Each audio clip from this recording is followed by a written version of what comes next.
Most people think the healthiest meals on earth were invented in the last decade by some nutritionist with a podcast and a meal prep brand.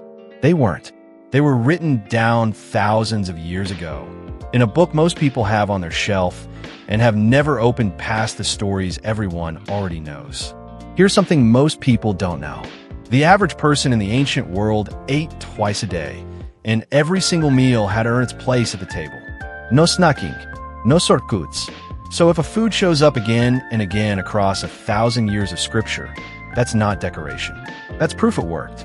Today, we're going through 12 of those meals. And number 12, the last one, isn't even a meal most churches talk about. It's hiding in 3 verses most people read straight past without slowing down. Stick around, because by the end of this, you'll never read that passage the same way again. Let's get into it. Number 1, honey and sprouted bread. The manna breakfast nobody talks about. Start with bread, because almost everything else on this list was eaten alongside it. In Hebrew, the word for bread, lechem, is also just the word for food. That's how central it was. Grinding grain and baking it took hours of labor every single day. Bread wasn't a side dish. It was the main event. Now put honey next to it. Exodus calls manna bread from heaven and says it tasted like honey wafers. Samson eats wild honey straight off the road. John the Baptist survives in the wilderness on it. And the promised land itself gets described over and over as a place flowing with milk and honey. The ancient world's way of saying this place has everything. Here's the part that's genuinely wild. Honey wasn't just food back then. It was medicine. And modern hospitals have actually circled back to that. Medical-grade honey is used today in real wound dressings because of its antibacterial properties. It also carries small amounts of antioxidants, though it's still sugar, so moderation still applies. Now pair that honey with bread made the way Ezekiel was told to make it. In Ezekiel 4 verse 9, wheat, barley, beans, lentils, millet, and spelt all ground into one loaf. That's not a random grocery list. That's a survival recipe. Combining grains and legumes like that creates a more complete protein than wheat alone gives you by itself. And some research suggests sprouting the grain first, letting it just barely start to germinate before grinding, makes its nutrients easier for your body to actually use. A thick slice of that bread, a spoon of raw honey on top. That's meal number 1. And it's been breakfast for thousands of years for a reason. Number 2, garlic and onion stew. The flavor the Israelites missed in the desert. Here's a detail that's almost funny once you really sit with it. In Numbers 11, the Israelites have just been freed from slavery. They're walking toward a promised land. And what do they complain about? Not the uncertainty, not the fear. Vegetables. Specifically, we remember the fish we ate in Egypt at no cost. Also the cucumbers, melons, leeks, onions, and garlic. That's an oddly specific list to be homesick for in the middle of a miracle.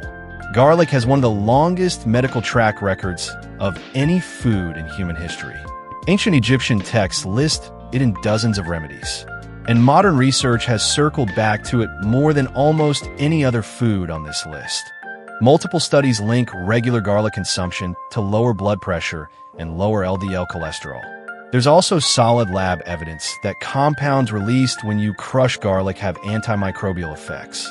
Onions bring something different to the table, flavonoids, plant compounds that work as antioxidants, with some research linking regular onion intake to mild anti-inflammatory effects. The ordinary evening meal back then was almost always a stew, plant-based, since meat was for festivals, not Tuesday nights. So picture this exactly as it would have been eaten. Garlic and onions simmered down slowly with whatever was on hand, eaten at the end of a long working day. Nothing fancy, just the thing freed slaves were apparently still dreaming about. Number 3, grilled fish with herbs. The meal Jesus cooked on a beach. Fish runs through the New Testament constantly. And there's a simple reason. Jesus' ministry was centered on the Sea of Galilee, and most of his closest disciples were professional fishermen before he ever called them. But here's the scene that matters most. After the resurrection, in John 21, the disciples go back to fishing, catch nothing all night, and Jesus shows up on the shore. He doesn't just bless their catch. He's already got a charcoal fire going, fish already cooking, and he makes them breakfast himself. It's one of the only moments in the entire gospel story where Jesus is shown actually cooking.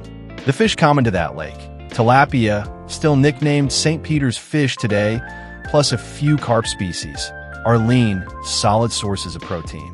Fattier fish in general are well known for omega-3 fatty acids, linked in a large body of research to heart and brain health, though the actual amount varies a lot by species and prep method. Grilled simply, herbs, a little salt, nothing heavy. That's about as clean as protein got in the ancient world. And apparently, it was good enough that it's literally what the resurrected Son of God chose to cook for breakfast. Number 4, lentil and cumin stew, the meal that cost a man his inheritance.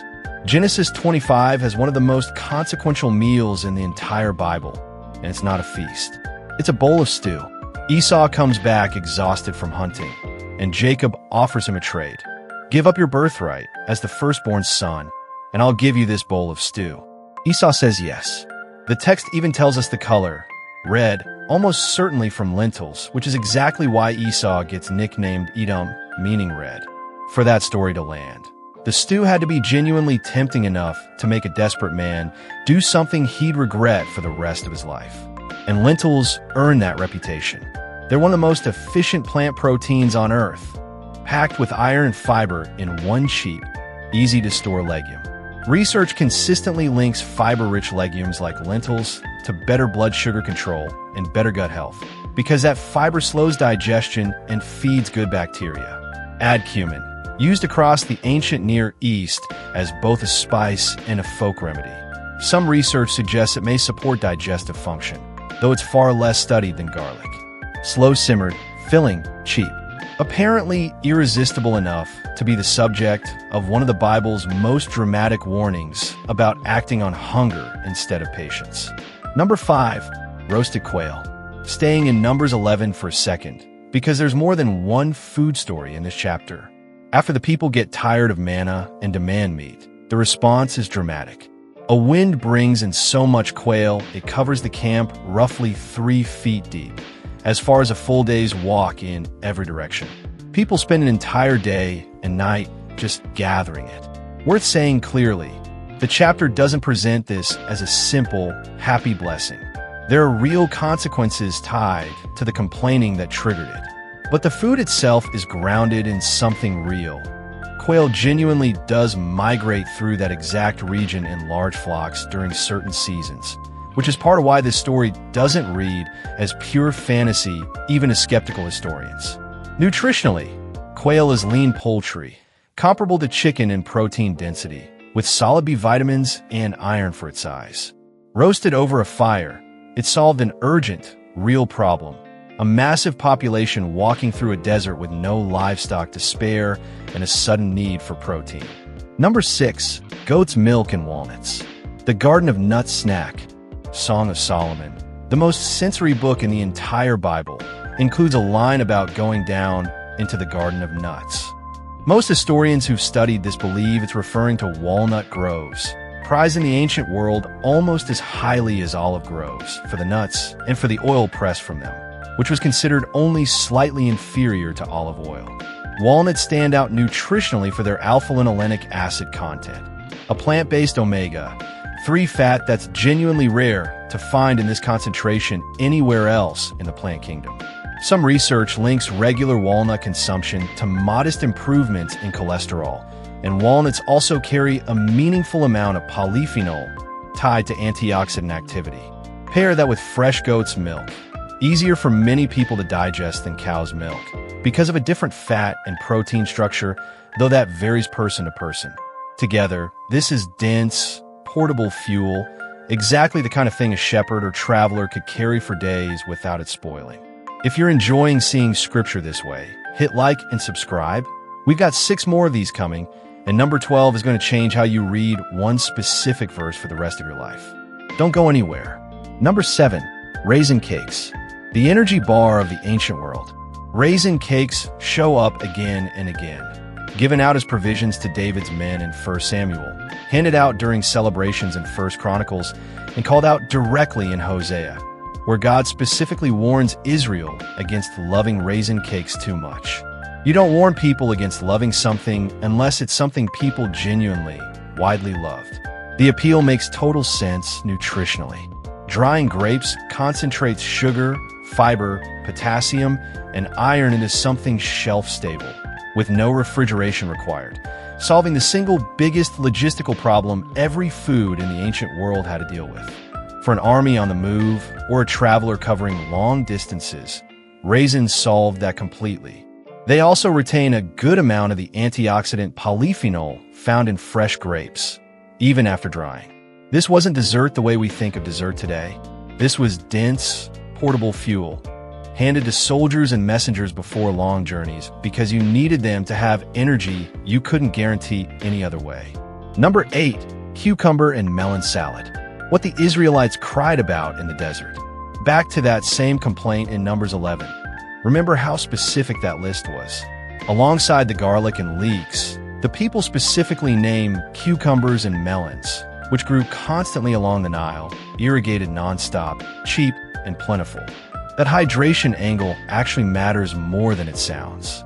Both cucumbers and melons are over 90% water by weight. In a hot, arid climate, with unreliable clean water and a real daily risk of heat exhaustion, eating water-dense produce wasn't a lifestyle choice. It was one of the only strategies available. On top of the water content, both carry small but real amounts of vitamin C and potassium. Sliced simply, maybe with a pinch of salt or fresh mint if it was around. This would have been one of the most refreshing things on any table in that climate. No wonder people leaving slavery still found themselves grieving the loss of it. Number 9. Barley porridge with milk. Ruth's harvest field meal. The entire book of Ruth is built around a barley harvest. Ruth, a widowed foreigner with no income, gleans leftover grain in a man named Boaz's fields just to feed herself and her mother-in-law. That detail isn't background noise. It's the entire mechanism that brings Ruth and Boaz together in the story. Barley wasn't a fancy grain back then. It was what poorer families relied on when wheat was too expensive. It shows up over 30 times in Scripture, often specifically tied to the poor, soldiers, or laborers. That tells you exactly where it sat socially. And yet nutritionally, it holds its own better than almost anything else on this list. Barley contains beta-glucan, a soluble fiber so well documented for lowering LDL cholesterol that some countries actually allow heart health claims printed directly on barley products. Cooked in a porridge with milk, you add calcium and protein on top of the grain's own fiber and B vitamins. Functional fuel built for people working full days in the fields, not a treat. Number 10. Apple and honey plate. The fruit of the Song of Solomon. Song of Solomon leans on fruit constantly as a symbol of comfort and restoration. Most famously the line, "Refresh me with apples," delivered in one of the most emotionally intense passages in the whole book. Scholars have actually debated for a long time whether the original word meant apples specifically or something closer to apricots or quince. True apples weren't as common in that exact region. But the symbolism stays consistent either way, something sweet, restorative, given to someone overwhelmed. Whatever the exact fruit, modern apples deliver real fiber, particularly something called pectin, plus vitamin C and flavonoids that some research links to heart health. None of this is dramatic. It's the slow, steady kind of benefit that builds from eating fruit regularly over years. Paired with honey, it's a combination of fiber and natural sugar that's been comfort food for thousands of years for a simple reason. It satisfies without needing anything processed at all. Number 11. Bread, olive oil, and wine. The table Jesus sat at constantly. If you had to pick the 3 most common foods in the entire Bible, this is it. Historians studying the ancient Israelite diet call this the Mediterranean triad: bread, olive oil, and wine. And it wasn't unique to Israel. This was the basic diet across most of the ancient Mediterranean world for centuries. This combination is everywhere in the Gospels.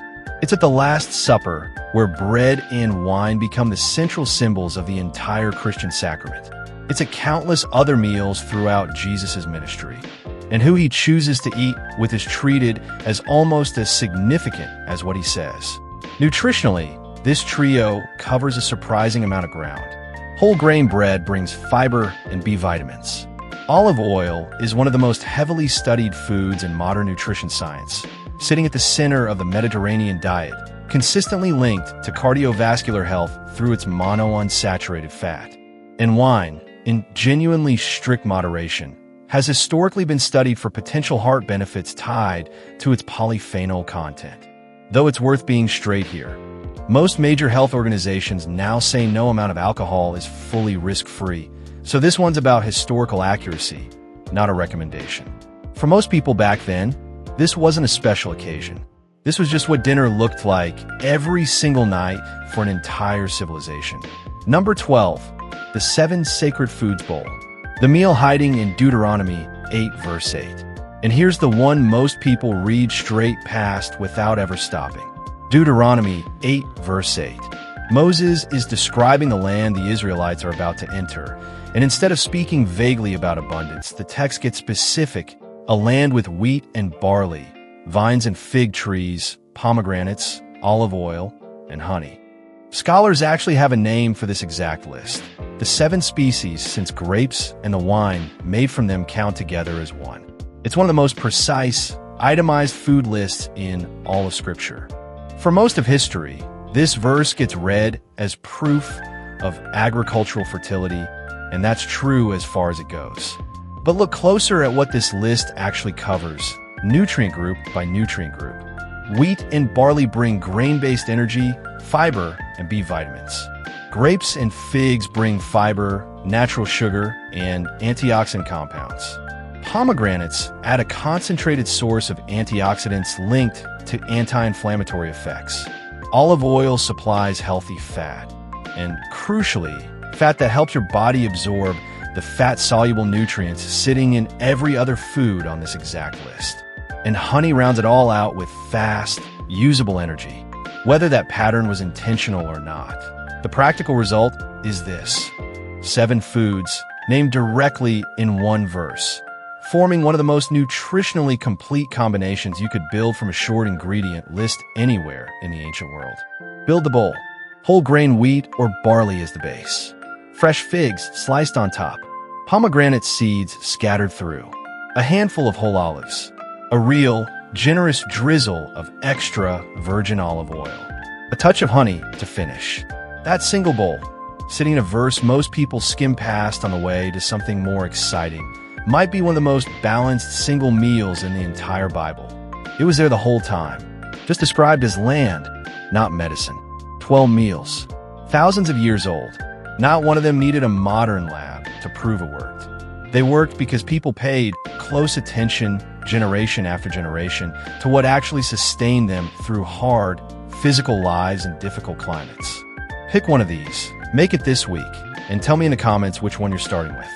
If this helped you see Scripture a little differently, hit like and subscribe. We've got more of these coming.